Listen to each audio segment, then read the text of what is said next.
অসাধারণ আনন্দময় দিন, একটা ঈদের আমেজ যেন সারা দেশে বিরাজ করে। এই দিন এই মহান নেতার আজকের এই 89তম জন্মবার্ষিকীর এই উৎসবে, এই আনন্দে, এই অনুষ্ঠানের সম্মানিত সভাপতি আমাদের প্রিয় নেতা মির্জা ফখরুল ইসলাম আলমগীর, মঞ্চে বিশিষ্ট বিএনপি স্থায়ী কমিটির সম্মানিত সদস্যবৃন্দ, জাতীয় নেতৃবৃন্দ এবং সামনে বসা বিএনপির বিভিন্ন স্তরের নেতা কর্মী ভাই এবং বোনেরা, এবং বিগত 15-16 বছর ধরে বিরামহীনভাবে ফ্যাসিবাদের বিরুদ্ধে আমাদের যে সংগ্রাম, সেই সংগ্রামে যিনি নেতৃত্ব দিয়েছেন জননায়ক তারেক রহমান, আমাদের প্রধান অতিথি।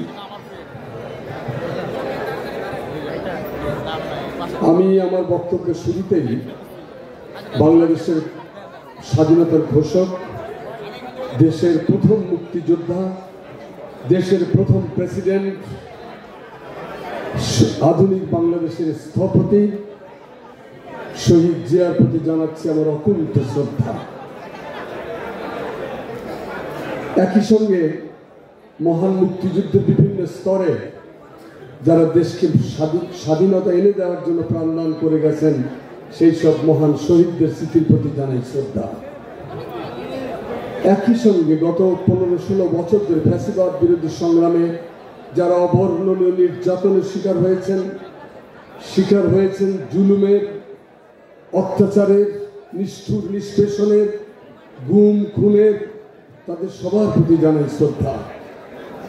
এবং একই সঙ্গে জুলাই এই গণজাগরণে আমাদের যে বাচ্চারা, আমাদের যে সন্তানরা বুকের রক্ত ফেলে বাংলাদেশকে ফ্যাসিবাদের পৈশাচিক থাবার নিচ থেকে উদ্ধার করে, আধিপত্যবাদের থাবা থেকে উদ্ধার করে বাংলাদেশের হারিয়ে যাওয়া স্বাধীনতাকে যারা উদ্ধার করেছেন, আমাদের সেই সন্তানদের প্রতিও জানাই অকুণ্ঠ শ্রদ্ধা। বিশেষভাবে সম্মান জানাতে চাই দেশনেত্রী বেগম খালেদা জিয়াকে।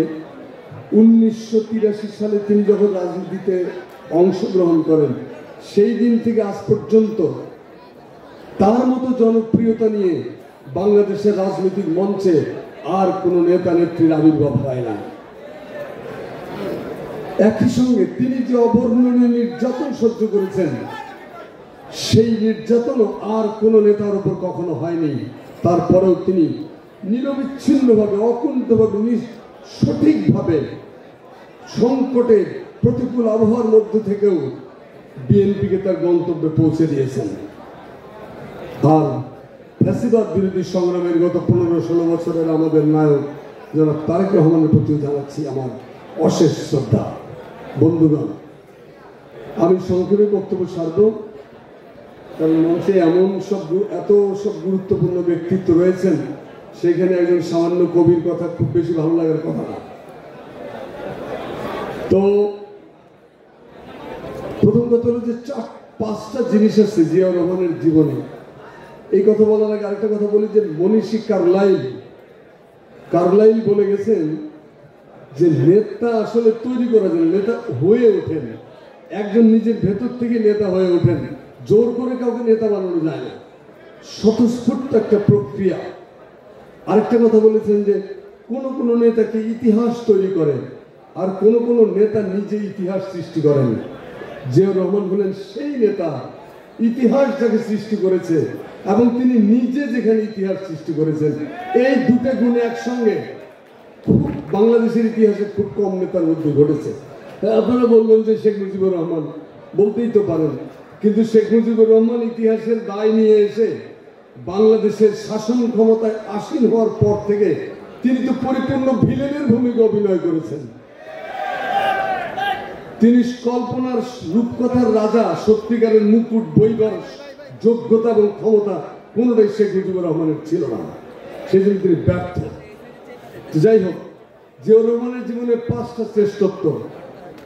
1 নম্বর হলো তিনি স্বাধীনতার ঘোষণা করেছেন। এই স্বাধীনতার ঘোষণা দিয়েও যদি তিনি ইতিহাসের পাতার থেকে সরে যেতেন, তাহলেও তিনি চিরকাল স্বর্ণাক্ষরে আমাদের জাতীয় ইতিহাসে তার নাম লেখা থাকত। 2 নম্বর, 7ই নভেম্বরের রেভলিউশন। এই 7ই নভেম্বরের রেভলিউশন তার হাতে বাংলাদেশকে অর্পণ করেছিল। এই 7ই নভেম্বরের নায়ক, 7ই নভেম্বর সিপাহী জনতা বিপ্লবের নায়ক, আমাদের নায়ক, জাতির নায়ক শহীদ জিয়া। দেশকে তিনি পাপ থেকে উদ্ধার করেছিলেন, অগণতান্ত্রিক শাসন ব্যবস্থা থেকে উদ্ধার করেছিলেন, আইনের শাসনহীনতা থেকে উদ্ধার করেছিলেন, বাকশালী জুলুম থেকে উদ্ধার করেছিলেন, দুর্ভিক্ষ থেকে উদ্ধার করেছিলেন। মানুষ হত্যা করা, যে 27,000 মানুষ হত্যা করা হয়েছিল মাত্র 3.5 বছরে, সেই হত্যাকাণ্ডের বাইরে এনে বাংলাদেশকে মুক্ত আকাশের নিচে তিনি দাঁড় করিয়েছিলেন 7ই নভেম্বরে। 3 নম্বর, বাংলাদেশ জাতীয়তাবাদী দল। একটা রাজনৈতিক দল তিনি কি পরিমাণ বিচক্ষণতার সঙ্গে তৈরি করে গেছেন তার প্রমাণ হলো বিগত আন্দোলন সংগ্রামের দিনগুলোতে। দেশনেত্রীর হাত ধরে এই দল এখন এশিয়ার অন্যতম বৃহত্তম রাজনৈতিক দলে পরিণত হয়েছে।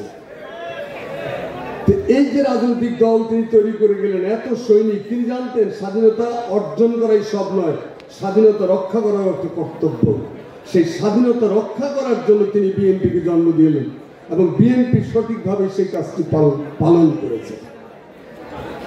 4 নম্বর, একটা আমাদের বন্ধু, আমার জাহাঙ্গীরনগর বিশ্ববিদ্যালয়ের ভাইস চ্যান্সেলর বলেছেন যে বাংলাদেশি জাতীয়তাবাদ, বাংলাদেশি শব্দটা পাসপোর্টে নিয়ে হাসিনা দেশ থেকে পালিয়েছে, ওটা ত্যাগ করে যেতে পারে নাই।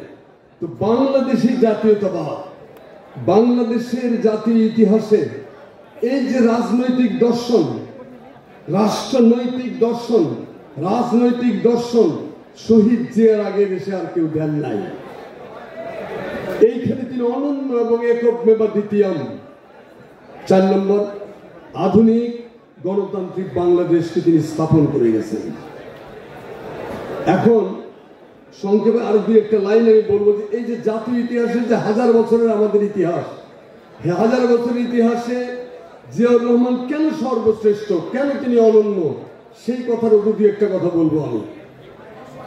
আপনি দেখেন যে সেই 606 খ্রিস্টাব্দ শশাঙ্ক প্রথম এই ভূখণ্ডে একটা রাজ্য প্রতিষ্ঠা করেছিলেন। তিনি নিজে উপাধি নিয়েছিলেন গৌরাধিপতি শশাঙ্ক, মহাসামন্ত।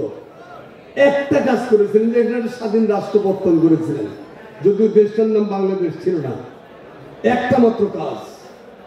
তারপরে পাল রাজাদের গেল, গোপাল গেলেন, সেন রাজারা গেল, বখতিয়ার খিলজি আসলেন। বখতিয়ার খিলজি শুধুমাত্র ব্রাহ্মণ্যবাদী দুঃশাসন থেকে, জাতপাতের হাত থেকে, মানুষকে নিগ্রহের হাত থেকে উদ্ধার করেছিলেন। একটা মাত্র কাজ। তারপরে আসেন হাজী ইলিয়াস, 1342 খ্রিস্টাব্দে শামসুদ্দিন ইলিয়াস, এই ভূখণ্ডের প্রথম ব্যক্তি যিনি বাংলা নামে একটি স্বাধীন দেশের পত্তন করেছিলেন। এর আগে বাংলা নামে কোনো দেশ পৃথিবীতে ছিল না। একটা মাত্র কাজ। ঈসা খান, দিল্লির আধিপত্যবাদের বিরুদ্ধে, এই যে দিল্লির বিরুদ্ধে আমরা এখন দিল্লির চোখে চোখ রেখে যে কথা বলতে শিখেছি, এর প্রথম নায়ক ছিলেন ঈসা খান। সামান্য একজন 12 ভূঁইয়ে ছোট্ট একটা জমিদার হয়ে এই দিল্লির দুঃশাসনের বিরুদ্ধে, আধিপত্যবাদের বিরুদ্ধে, সাম্রাজ্যবাদের বিরুদ্ধে তিনি রুখে দাঁড়িয়েছিলেন এবং মোগল বাহিনীকে তিনি নাকানি চুবিয়ে চুবানি খাইয়ে ছেড়ে দিয়েছিলেন। আধিপত্যবাদ বিরোধী সংগ্রামে তিনি আমাদের নায়ক ঈসা খান। একটাই কাজ, সিরাজউদ্দৌলা বুকের রক্ত দিয়ে দেশের স্বাধীনতা যে কত মূল্যবান, বুকের রক্ত ঢেলে তিনি সেটা বুঝিয়ে দিয়ে গেছেন, যার থেকে উদ্ধার আমরা এখনো হই নাই। একটা মাত্র কাজ। নবাব সলিমুল্লাহ, বাঙালি মুসলমান শুধু না, সাবকন্টিনেন্টের মুসলমানদের প্রথম রাজনৈতিক সংগঠন মুসলিম লীগ জন্ম দিয়ে তিনি আধুনিকতার সঙ্গে আমাদের সেতু বন্ধন করে দিয়েছিলেন। একটা মাত্র কাজ। ঢাকা বিশ্ববিদ্যালয়ে তার কীর্তি, সেটা তো অন্য দিক। তারপরে শেরে বাংলা আবুল কাসেম ফজলুল হক, বাঙালি মুসলিম শিক্ষিত মধ্যবিত্ত শ্রেণীর জনক, যে মধ্যবিত্ত শ্রেণী পরবর্তীকালে পাকিস্তান করেছে, বাংলাদেশ স্বাধীন করেছে এবং আজকে বাংলাদেশে যথার্থ মহিমা নিয়ে বিরাজ করছে। একটা মাত্র কাজ। হোসেন শহীদ সরোয়ার্দী গণতন্ত্রের জন্য সংগ্রাম করেছেন, তাকে বলা হয় গণতান্ত্রিক সংগ্রামের মানস পুত্র। একটাই, মজলুম জননেতা মৌলানা আব্দুল হামিদ খান ভাসানী, তিনি আমাদের এই প্রাসাদ ষড়যন্ত্র, শোষক জালেম, জুলুম ইত্যাদি বিখ্যাত হাত থেকে রাজনীতিকে উদ্ধার করে সাধারণ মানুষের দরজা পর্যন্ত পৌঁছে দিয়ে গেছেন। সাধারণ মানুষকে রাজনীতির সঙ্গে তিনি যুক্ত করে দিয়ে গেছেন। একটা অবিস্মরণীয় কাজ, একটাই কাজ। শেখ মুজিবুর রহমান, হ্যাঁ, ৬৬ সাল থেকে শুরু করে ৭০ সাল পর্যন্ত, ৭১ সাল পর্যন্ত তিনি আমাদের স্বাধিকার সংগ্রামকে সবচেয়ে উঁচুতে নিয়ে গেছেন। একটা মাত্র কাজ।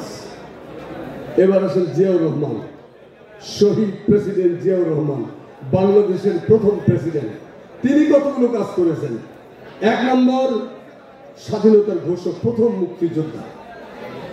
এই জায়গায় তার আশেপাশে রাখারও কেউ যেমন সুটকেস গুছিয়ে বসে আছেন, একজন যখন পাকিস্তান আর্মির কাছে আত্মসমর্পণ করার জন্য সুটকেস গুছিয়ে বসে আছেন, আরেকজন তখন নিজের পরিবার পরিজনকে অরক্ষিত ফেলে রেখে সোজা দিয়া চট্টগ্রামের টাইগার হিল থেকে ঘোষণা করেছেন যে উই রিভোল্ট, উই রিভোল্ট। প্রথম বিদ্রোহের ঘোষণা। তারপরের দিন তিনি স্বাধীনতার ঘোষণা দিলেন। এর কোনো তুলনা আছে? সব তো জান নিয়ে পালিয়েছিল যে যেদিকে পারে। সেই সময় আশাহীন, ভাষাহীন, দিশাহীন, লক্ষ্যহীন, উদ্দেশ্যহীন, হতবাক, বিহব্বল জাতির সামনে তিনি আবির্ভূত হয়েছিলেন আলোক ভর্তিকার মতো, বাতিঘরের মতো। একটা কাজের জন্য তো জিয়াউর রহমান যথেষ্ট। ৭ই নভেম্বর যদি না হতো, আজকে ২৪-এর যে বিপ্লব আমরা দেখলাম, এটা হতো না। এটা জিয়াউর রহমানের সেই স্বাধীনতার ঘোষণা, জিয়াউর রহমানের সেই ৭ই নভেম্বরের নেতৃত্ব এবং ২৪-এর গণজাগরণ একই সূত্রে গাঁথা। কাজে এইখানেও জিয়াউর রহমান অনন্য হয়ে আছেন। পৃথিবীর ইতিহাসে মাত্র দুবার এটা ঘটেছিল। 1857 সালে বাহাদুর শাহ জাফরের নেতৃত্বে দিল্লিতে সিপাহী জনতা কাঁধে কাঁধ মিলিয়ে স্বাধীনতা উদ্ধারের জন্য সংগ্রাম করেছিলেন, তারা ব্যর্থ হয়েছিলেন। আর 1975 সালের 7ই নভেম্বর জিয়াউর রহমানের নেতৃত্বে সিপাহী জনতার অভ্যুত্থান ব্যর্থ হয় নাই। এই জন্য এই দিনটাকে বলে জাতীয় সংহতি এবং ঐক্য দিবস। এইখানেও তিনি অনন্য। তারপরে তার বাংলাদেশি জাতীয়তাবাদ।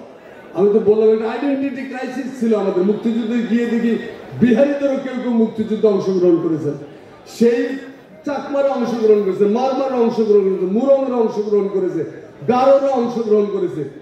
আমরা তো অবাক, আমরা তো বাঙালি জাতীয়তাবাদ নিয়ে গেছি, মাঠে যে দিকে এটা চলে না।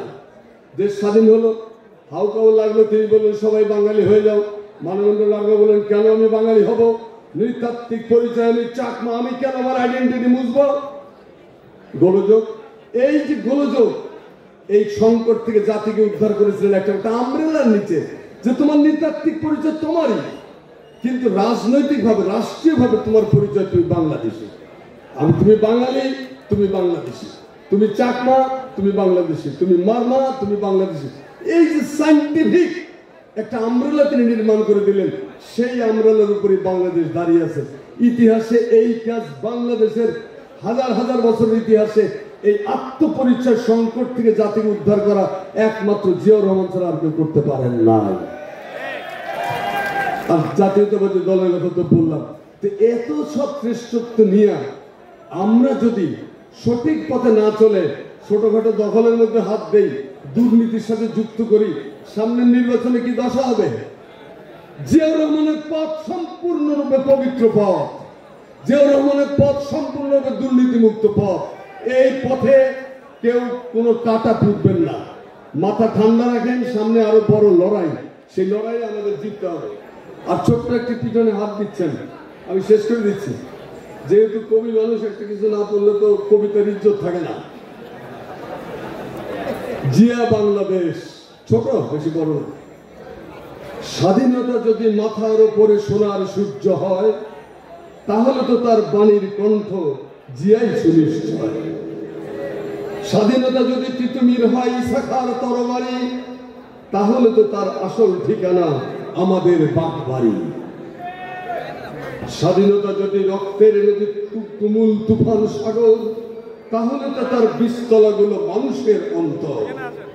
সেই অন্তরে যার অধিবাস অব্যয় অক্ষয়, তিনি তোরে ভাই শহীদ জিয়া ছাড়া আর কেউ নয়। জিয়ার জন্য মুক্তির গান পদ্মা মেঘনা কুলে, জিয়ার জন্য যমুনার চর ভরে আছে ফুলে ফলে। 1300 নদীর কূলে উপকূলে সহস্রাব্দের সব ফল মূলে সুরভিত যার প্রাণ, সেই তো প্রথম ফেলেছে কদম জিয়াউর রহমান। শহীদ জিয়া, শহীদ জিয়া, জিয়াউর রহমান। জিয়া মানে দেশ, এই বাংলাদেশ, এক দেহ এক প্রাণ। ভালো থাকবেন সবাই, আল্লাহ হাফেজ। ধন্যবাদ। আমাদের মাঝে উপস্থিত রয়েছেন নির্বাহী কমিটির অন্যতম সদস্য কাজী রনকুল ইসলাম শামল।